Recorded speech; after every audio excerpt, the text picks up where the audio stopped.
Bueno, continuamos con el próximo video y hoy vamos a ver cómo se forma un diodo. Con los conocimientos que tenemos hasta ahora de los materiales semiconductores, los materiales tipo P y los materiales tipo N, vamos a conocer cómo, cómo se forma y cómo funciona este dispositivo, que es el dispositivo más importante, digamos, la base de todos los demás dispositivos semiconductores, ¿no? Esta unión se la conoce, en realidad esta unión forma parte de un diodo, que es un dispositivo que tiene este símbolo, y además también forma parte uniones de este tipo en transitores y los transitores en circuitos integrados. Por eso esto es la base de todos los dispositivos electrónicos de estado sólido. Cuando se habla de estado sólido es para diferenciar los dispositivos electrónicos de, de las válvulas, de los viejos dispositivos electrónicos que eran las válvulas de vacío.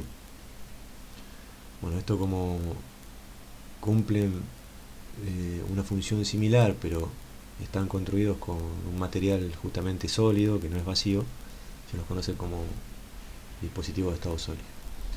Bien, entonces, esta unión, que es una unión bipolar,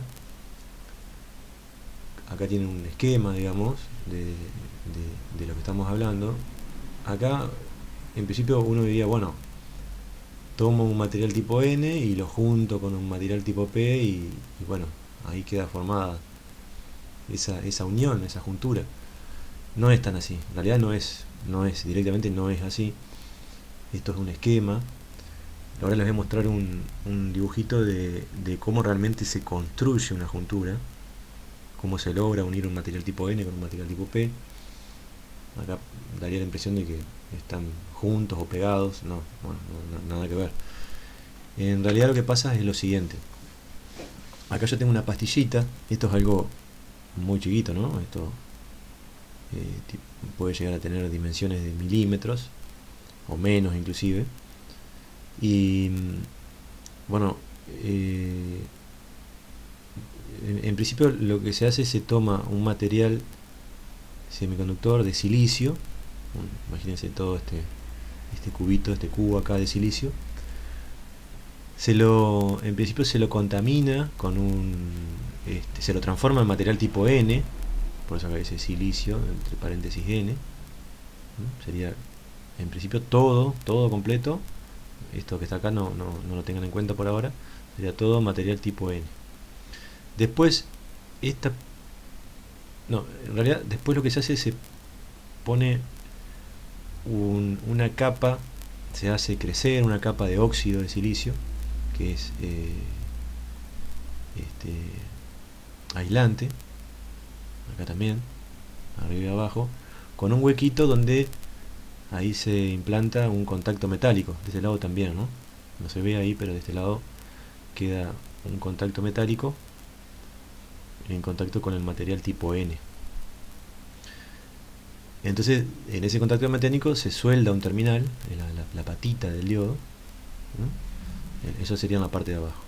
En la parte de arriba, bueno, esta capa quedaría para un paso posterior, pero queda una ventana, ¿no? Cuando yo pongo el aislante, este dióxido de silicio, queda una ventanita. Bueno, a través de esa ventana, que en un principio se vería el material tipo N, lo que se hace, se lo contamina, se lo transforma en un material tipo P, que como únicamente se va a contaminar esta zona de la ventana, va a tener va a ser un tamaño menor que este que está acá.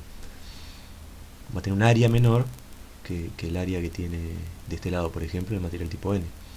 Bueno, entonces de esta manera ahí sí queda formado un material tipo P enfrentado con un material tipo N y queda formada una juntura. Esto que está acá en otro color es la zona de deflexión o de vaciamiento, que vamos a empezar a ver ahora. Es donde ocurren muchas cosas que vamos a estudiar, y es la base, como les decía recién, de todos los dispositivos electrónicos. Entonces, en realidad, para formar una unión PN, el procedimiento también, esto es muy esquemático como acabé de explicarlo, pero básicamente consiste en eso, tomar una única pastilla e ir contaminándola. Bueno, vayamos a nuestros apuntes. Del video anterior aprendimos que en los materiales tipo N y en los materiales tipo P existen electrones o portadores libres, digamos que son electrones mayoritarios del lado del material tipo N, que lo simbolizamos así con un signo menos. Existen lagunas o portadores minoritarios, ¿no? Las lagunas de este lado son minoritarias. Y además existen cargas fijas que se llaman iones positivos. Estos son cargas positivas fijas del lado N. ¿Y esto cómo se formaba? Bueno, cuando el átomo donor que se utilizó para contaminar esto perdió ese quinto electrón, quedó cargado con una carga neta positiva, y como ese átomo está anclado ahí en una estructura, no se puede mover, bueno, por eso el ion es fijo, pero tiene carga positiva. Lo demás, bueno, recuérdenlo, o si no, vean los videos anteriores, las cargas, los electrones libres son cargas negativas y las lagunas son cargas positivas. El concepto de laguna también es al principio algo medio raro, pero lo vimos en los videos anteriores. Del lado tipo P ocurre algo similar. Ahora, del lado tipo P, los portadores mayoritarios son las lagunas. Hay mucho más lagunas que electrones libres, porque bueno, justamente esto se lo contaminó con un material aceptor que acepta electrones, o sea, hay siempre disponible un lugar. Y bueno, una vez que ese átomo que use aceptor, digamos, se toma un electrón libre, bueno, se transforma en una carga negativa fija, llamada ion también, similar a lo que vimos de este lado, pero acá la carga es negativa. Bien, y están los portadores minoritarios también, que son los electrones libres. Cuando en el momento cero, digamos, y cuando los terminales, esos de los que yo le hablaba, las patitas del diodo, no están conectados a nada, se dice que el dispositivo está si no aplicamos voltaje en los extremos del diodo, el dispositivo está sin polarizar. Cuando no está conectado a nada, está sin polarizar. La corriente, por supuesto, va a ser cero, porque no hay polarización, no hay nada que empuje cargas. Entonces esa es una condición de equilibrio, digamos, que se conoce como sin polarizar. De todas maneras, ocurren cosas ahí, por más que esto esté sin polarizar, y se forma en la unión, digamos, bien en la frontera entre los dos materiales tipo N y tipo P. Hay una zona, se forma una zona que se llama región de agotamiento o región de empobrecimiento o de depleción, depende del autor. ¿Y cómo se forma? Bueno, en principio, veamos qué es lo que ocurre desde el momento cero. Por un proceso llamado difusión, los portadores mayoritarios tanto del N o del P, los mayoritarios en el N son los electrones y los mayoritarios en el P son las lagunas. Bueno, cualquiera de esos mayoritarios viajan de una zona de gran concentración a una zona de menor concentración. Acá los mayoritarios son los electrones que tienen una gran concentración y se encuentran que de este lado hay menos, mucho menos, una zona de menor concentración. Entonces, por un proceso que se llama difusión, se van a ir viajando para este lado los electrones mayoritarios de acá, que de este lado van a ser minoritarios, y las lagunas que son mayoritarias acá van a empezar a viajar para este lado por un proceso llamado difusión. Para que tengan una idea y hacer una analogía, ese proceso de difusión ocurre, por ejemplo, cuando tomamos un vaso con agua y tiramos una gota de tinta. Bueno, ustedes lo habrán visto alguna vez o se imaginarán que lo que pasa, se empieza a ver como que esa gota de tinta se va como metiendo, desparramando en todo el vaso, porque bueno, en principio la gota de tinta tiene partículas de tinta que tienen muchísima, está muy concentrada, ¿no? Por más que la tinta pueda tener un poquito de agua, pero hay mucha concentración, y cae en otro medio que hay mucho menor concentración, y al cabo de un rato, digamos, si yo vuelvo a mirar el vaso, desaparece la gota y aparece todo parejito, digamos, todo como de otro color. Bueno, ahí hubo un proceso que se llama difusión. Algo similar ocurre con el perfume, ¿no? En el aire. Yo si destapo un perfume, al cabo de un rato en el ambiente que lo destape voy a encontrar que, bueno, se olor a perfume en todo el ambiente. También debe ocurrir algo similar. Bueno, con estas partículas, digamos, que están en mayor concentración de un lado que en el otro, ocurre lo mismo. Entonces hay un viaje de movimiento, ¿no? De partículas mayoritarias hacia el lado donde son minoritarios. Y después lo que pasa en esta zona, con ese movimiento de partículas, va a ocurrir algo que se llama recombinación, que también vimos en el video anterior. De este lado, cuando pasan los electrones, que son mayoritarios acá y pasan acá, se van a encontrar con un montón de huecos o lagunas, porque justamente acá las lagunas son mayoritarias.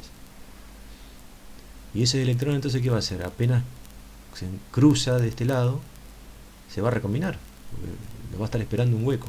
Entonces, va a quedar como que metido en un hueco, y cuando pasa eso, el hueco, el átomo ese donor, perdón, el átomo aceptor de este lado, es confuso esto, ¿no?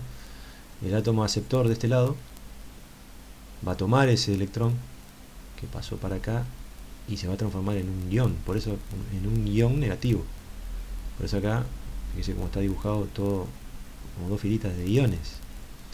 Y con las lagunas va a pasar algo similar. La laguna que era mayoritaria acá se va a difundir hacia este lado y se va a encontrar con un montón de átomos donores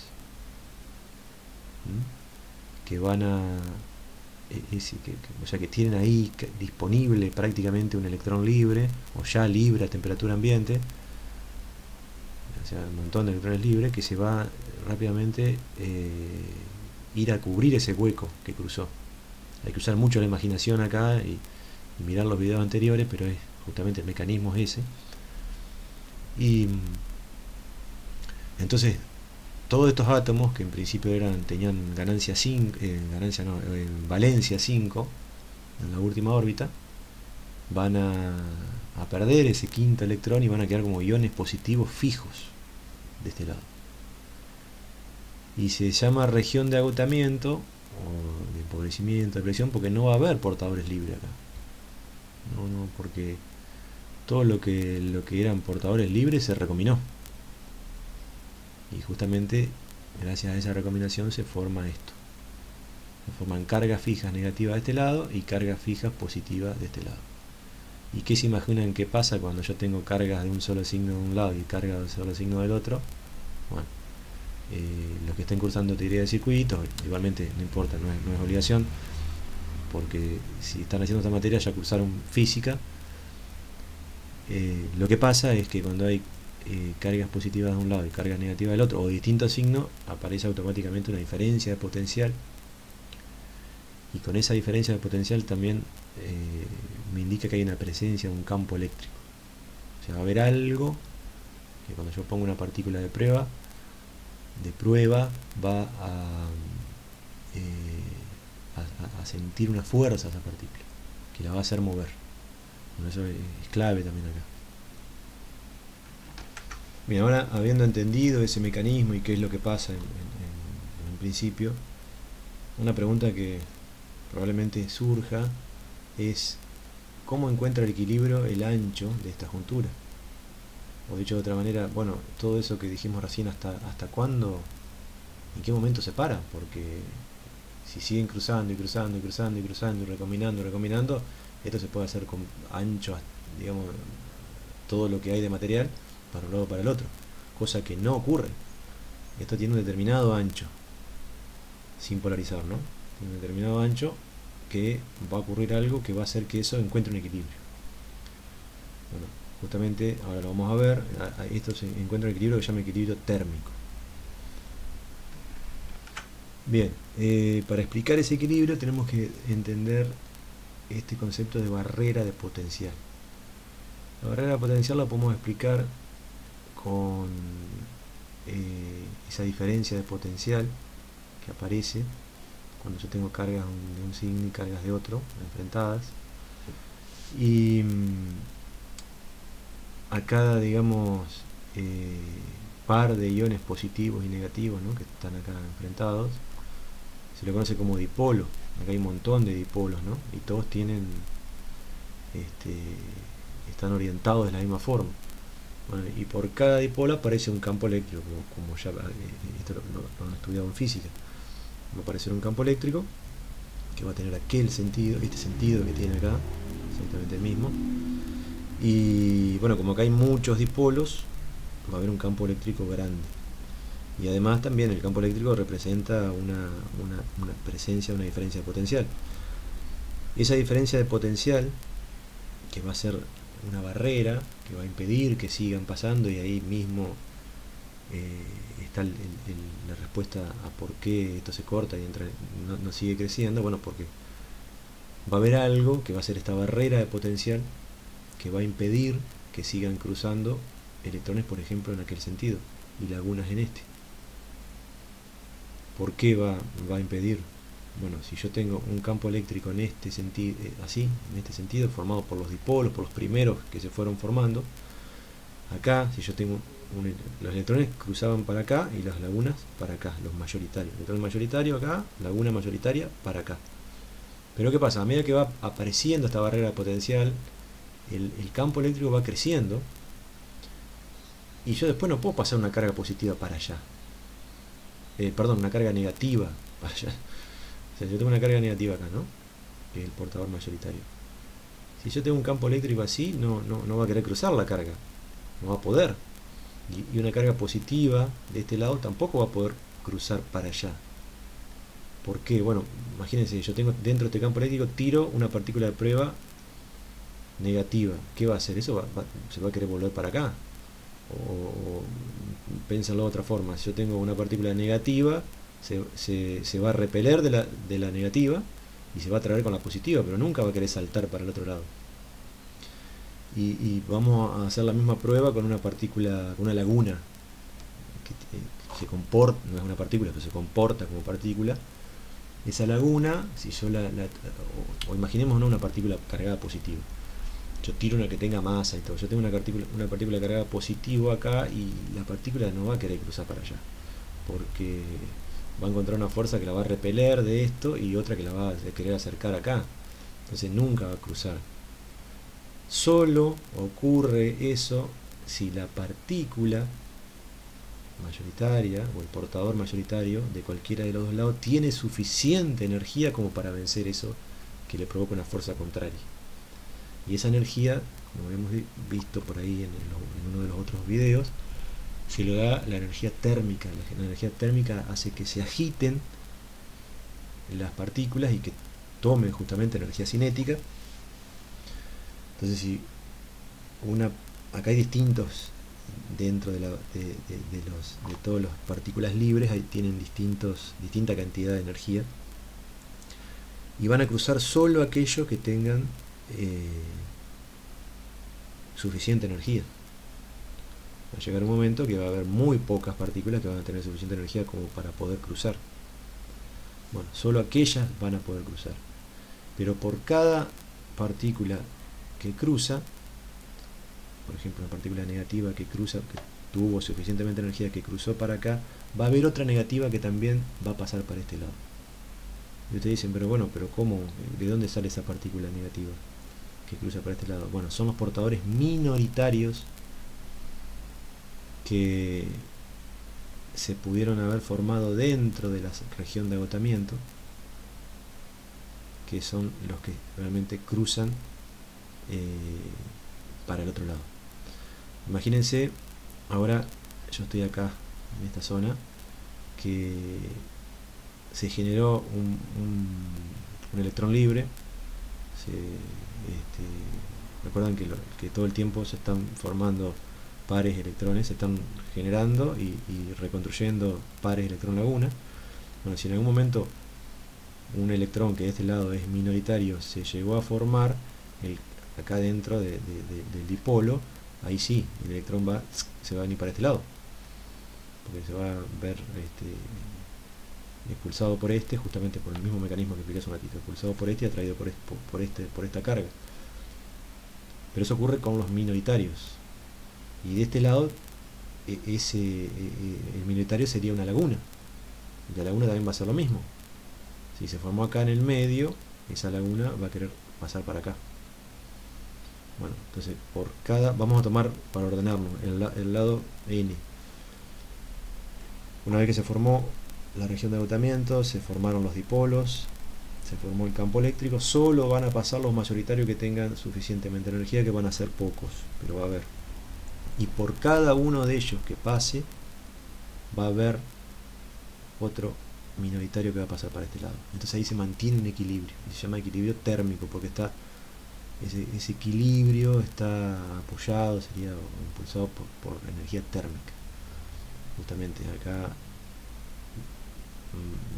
la energía térmica va a dar suficiente energía para que pase el mayoritario para acá, y la energía térmica va a ser justamente el que va a sostener ese flujo de electrones que va a pasar en sentido contrario, minoritario, ¿no? Compensando ese pasaje mayoritario. Y desde acá va a pasar lo mismo, pero con lagunas. Vamos a hacerlo. Acá hay una laguna mayoritaria que tenga suficiente energía como para pasar de otro lado, va a pasar. Pero acá en el medio se va a formar un par electrón laguna, y esa laguna también va a venir para acá. Laguna minoritaria porque se formó de este lado, ¿no? Va a venir para acá. Entonces, si pasa una laguna para allá y pasa otra laguna para acá, el pasaje neto va a ser 0. Entonces ahí de esa manera se encuentra el equilibrio. Bien, todo esto que fui hablando está acá, pero yo les digo, les recomiendo vayan al libro. Hay dos libros, el libro que les dije recién y hay otro, dispositivos, no, ese no. Otro libro que es Malvino, también, que está bueno y es similar a este, y está bueno a veces leer de dos lados. Son dos libros tranquilos, digamos, sin mucha matemática, para explicar esto, porque estos temas son temas para una materia completa que se llama física del estado sólido. Es como una materia de física exclusiva de materiales semiconductores, algo recontra complicado, que obviamente nosotros, esto es electrónica básica, nosotros queremos entender en forma conceptual, que así todo es complicado, cómo funciona un diodo, un transistor, para después poder usarlo. Ese es el objetivo de esta primera parte. Por eso no hay mucha matemática, no hay prácticamente nada de matemática, y es todo como si fuera un cuento, pero está fundamentado y hay que saberlo, y no es fácil. Bien, ahora lo que vamos a hacer es a esa juntura vamos a polarizar, vamos a poner una batería acá, y va a haber dos formas. Una batería, yo le puedo poner el borne positivo de este lado, del lado P, y el borne negativo de este lado, del lado N, o lo puedo hacer al revés. Puedo conectar el lado negativo de la batería acá y el lado positivo de la batería acá. Bien, no me acuerdo cuál es el primero. Bueno, el primero es este último caso que les dije. Es conectar la batería así. Sí, está grabando. Es poner el borne negativo de la batería del lado P y el borne positivo de la batería del lado N. Eso se llama polarización en inversa. Esto recuérdenlo siempre, cuando yo conecto el lado P al más negativo y el lado N al más positivo, se conoce como polarización inversa. Bueno, de esta manera yo lo que voy a estar haciendo es reforzando la barrera de potencial, porque fíjense que la barrera tiene este lado, es positiva, y de este lado tiene, digamos, el potencial positivo de esa barrera va a estar acá, debido a los iones, por lo que vimos hace un ratito. y el potencial negativo va a estar de este lado. Y yo conecto la batería justo de una manera que ayuda a ese potencial. Entonces lo va a reforzar, lo va a hacer crecer, va a hacer que esto se haga más ancho. Van a encontrar por ahí en los libros que dice que el terminal positivo de la batería atrae electrones libres y el negativo atrae huecos. Estos se alejan de la unión y la barrera se hace más ancha. Bueno, sería otra manera de entender por qué se hace más ancho esto. Pero yo, obviamente está bueno esto lo que dice acá, pero no sé. Yo en los libros específicos, digamos, lo hacen simple. Dicen el potencial de la batería refuerza la barrera potencial de la unión en equilibrio térmico. Una pregunta que puede surgir es bueno, ¿hasta cuánto aumenta el ancho de la barrera otra vez acá, ¿no? Una pregunta similar a la que nos preguntábamos cuando estaba sin polarizar. En polarización inversa, ¿hasta cuándo aumenta el ancho de la barrera? Bueno, la barrera aumenta hasta que la diferencia de potencial que tenía en un principio. Acá voy a hacer un parate. Creo que no lo dije.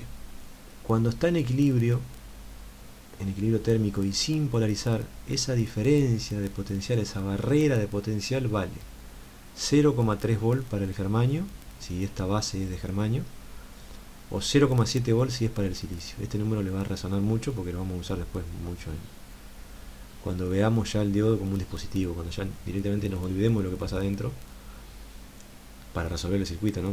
Esto nunca hay que olvidárselo. Pero ese 0,7 lo vamos a usar mucho. Entonces esa barrera vale 0,7 para el silicio y 0,3 para el germanio. Bueno, ¿qué pasa si yo le conecto una batería de, no sé, 9 volt? Bueno, esta barrera potencial va a valer 9 volt. Se va a hacer tan ancha, o se va a empezar a cargar más, va a permitir que existan, sería de manera correcta, va a permitir que existan una cantidad suficiente de iones positivos y negativos en ambos lados para que ahora valga lo mismo que vale la batería, que tenga la misma diferencia de potencial que tiene la batería que yo lo estoy conectando. ¿Hasta cuándo aumenta el ancho de la barrera? Bueno, hasta que sea suficiente para que equipare, digamos, el mismo valor que yo estoy conectándole en inverso. Bien. Bueno, respecto de la corriente, ¿qué es lo que pasa? Habíamos dicho que cuando está en equilibrio, en una juntura sin polarizar, no hay más flujo neto de portadores mayoritarios. Eran aquellos que pasaban de un lado hacia el otro por difusión, que eso se había interrumpido justamente por la barrera potencial. Entonces, una conclusión que yo puedo sacar, si yo ahora estoy a través de una batería y una conexión de polarización en inversa, estoy agrandando esa barrera potencial, muchísimo menos va a haber ahora flujo de portadores mayoritarios por difusión, o sea, cero, mucho menos cero, no hay flujo de portadores mayoritarios, pero sí se van a se van a crear por el proceso ese de creación de pares de electrones laguna, portadores minoritarios, como habíamos dicho, dentro del dipolo, acá en esta zona. Bueno, eso va a seguir existiendo porque temperatura hay. Esto está en un medio donde hay temperatura, por lo tanto se van a empezar a crear lagunas por un lado y electrones por el otro, que van a ser minoritarios y van a pasar en el sentido contrario a lo que pasaba en los mayoritarios. Y ahora se van a encontrar con un campo eléctrico que va a ser mucho mayor inclusive que el anterior. Por lo tanto, va a seguir existiendo un flujo muy pequeño de portadores minoritarios. O sea, va a haber una pequeña corriente, muy pequeñita. Cuando yo conecto en inversa, hay una muy pequeña corriente que se llama, esto es muy importante, corriente de polarización en inversa. O corriente de saturación en inversa. que está sostenida por la polarización en inversa. Ahora vamos a ver bien esto. Entonces, cuando yo conecto en inversa un diodo, el flujo grande de corriente entre los mayoritarios se va a cero, pero hay un una pequeña circulación de corriente en este sentido. Esto es corriente convencional. El electrón va justamente al revés. El electrón va al revés. Fíjese, así. Los electrones se mueven así, porque acuérdense que el flujo convencional es el que haría una partícula positiva. Dentro del cable partículas positivas no hay. Dentro del semiconductor sí. Son las lagunas. Pero hay de las dos, lagunas y electrones. Del lado P, ese flujo minoritario son los electrones que pasan para allá, justamente, como habíamos visto hace un ratito, y las lagunas pasan para allá. Entonces la laguna sí tiene el mismo sentido que el que está dibujado acá, que son el sentido convencional, el de la laguna, y el del electrón es al revés. Pero yo siempre dibujo el convencional. O sea, cuando yo polarizo en inversa, sí hay una corriente, y es la corriente de saturación en inversa. Bueno, esta transparencia está, yo me adelanté un poco, pero con polarización inversa hay una pequeña corriente, la I sub S de saturación. A los lados de la unión, la energía térmica crea portadores minoritarios, o sea, acá dentro de esta zona. La unión es exactamente este plano, es la unión. A los lados de la unión, sería acá, en esta zona. La energía térmica crea portadores minoritarios, la mayoría se recombina, pero los que están en el interior de la zona de depleción cruzan la unión y forman esa corriente de saturación. Los portadores que cruzan son repuestos por la batería, justamente por eso está el símbolo este. Y si supongamos que se crea un par electrón-laguna cerca de la unión, entonces el campo eléctrico creado empuja al electrón minoritario, ya siempre, cuando hablamos de electrón minoritario, miramos la zona P, hacia la derecha, hacia acá, lo empuja hacia acá, bueno, el campo eléctrico lo empuja hacia acá, obligando a salir un electrón por el electrodo positivo, hacia la batería. Sale el electrón, lo empuja hacia acá, cruza y hace esto el electrón. Por eso la corriente convencional apunta para allá, sin embargo el electrón se mueve para acá. La única carga que se puede mover dentro de un conductor son los electrones, no las negativas. Bien, y después dice la laguna minoritaria. Cuando hablamos de laguna minoritaria, automáticamente nos referimos a un material tipo N, porque acá los minoritarios son las lagunas. Dice la laguna minoritaria es empujada hacia la izquierda, para allá, hasta la placa negativa, tomando un electrón de la fuente. Bueno, ¿qué significa eso? La laguna viene viajando para allá. Cuando se encuentra con la capa esta metálica y con el terminal, la laguna no se puede meter adentro de un metal. Pero lo que pasa es que la laguna va a tomar un electrón y el electrón va a hacer esto. Un electrón del conductor, ¿no? Y el electrón va a hacer esto. Justamente en contra del sentido de la corriente convencional. Bien, dice, usamos el sentido convencional de flujo de corriente para representar a la corriente de saturación, corriente de saturación inversa o corriente inversa. Bueno, esto es importante lo que viene ahora. Dice, al aumentar B sub D, la tensión de batería, en este caso conectada en inversa, no aumenta la corriente de saturación. En un caso ideal, no aumenta la corriente de saturación, ya que depende de la cantidad de portadores minoritarios creados por energía térmica. Por eso se la llama corriente de saturación. Es una corriente que saturó, llegó hasta un determinado valor, y por más que yo aumente esto, si no tengo portadores minoritarios, por más que yo siga aumentando el campo eléctrico, no va a haber nada para empujar. No va a haber portadores, y la única forma de que aumente entonces la corriente es aumentando la temperatura, creando más portadores. Entonces, esta corriente de saturación aumenta con la temperatura y no aumenta con B sub D. B sub D es dentro de ciertos parámetros, que ahora no sé si el video que viene vamos a ver que esa corriente de saturación puede llegar a un determinado valor donde la cosa cambia completamente y el dispositivo cambia completamente y se llama inclusive de otra manera. No nos adelantemos, pero dentro de ciertos parámetros, al aumentar V sub D, la corriente de saturación no aumenta, solo aumenta si aumenta la cantidad de portadores minoritarios, y la única forma de aumentar los portadores minoritarios es creando más, poniendo más calor. Bien, entonces acá termina esto y vamos a ver qué pasa ahora cuando yo conecto de la otra forma que quedaba, la batería. Conecto el lado positivo de la batería del lado P y el lado negativo de la batería del lado D. A este tipo de conexión se la conoce como polarización en directa. El diodo está polarizado en directa, o el diodo está polarizado en inversa, o el diodo no está polarizado. Son las tres situaciones. Bien, otra cosa que me olvidé, este lado se lo conoce como ánodo, el terminal del ánodo, y este lado terminal de cátodo. Este es el ánodo del diodo y este es el cátodo del diodo. Y se le asocia el signo negativo al cátodo y el signo positivo al ánodo.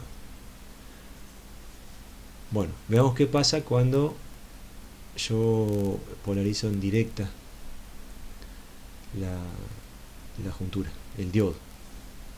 Cuando yo polarizo entonces en directa un diodo, que en principio estaba en equilibrio térmico, ahora respecto de esa barrera potencial lo que voy a hacer va a ser achicarla, porque justamente voy a poner algo que se opone, una diferencia de potencial que se opone a la diferencia de potencial original que había. Entonces la barrera se va a hacer cada vez más chica. Una explicación que van a encontrar es que la batería empuja huecos y electrones libres hacia la unión. Estos se recombinan con los iones.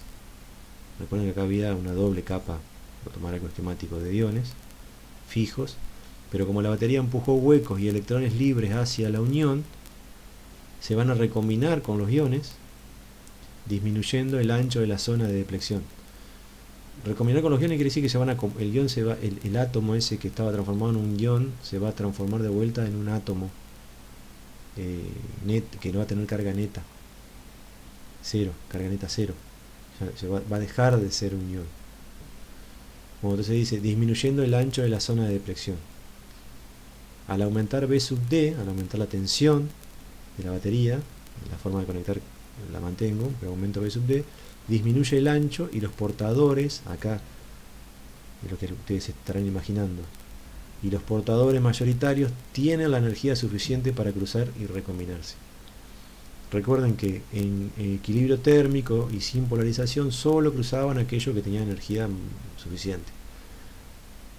Bueno, ahora esa barrera se hizo más chica, se hizo más liviana, sería, y va a permitir que por el proceso de difusión sigan cruzando portadores mayoritarios. Por lo tanto, cuando yo polarizo en forma directa un diodo, voy a favorecer la circulación por difusión de portadores mayoritarios, y como son mayoritarios van a ser justamente esa corriente va a tener mucha intensidad, va a ser una gran corriente que la voy a tener que limitar de alguna manera, porque si no va a haber mucha cantidad de portadores moviéndose y eso va a hacer que se destruya la juntura.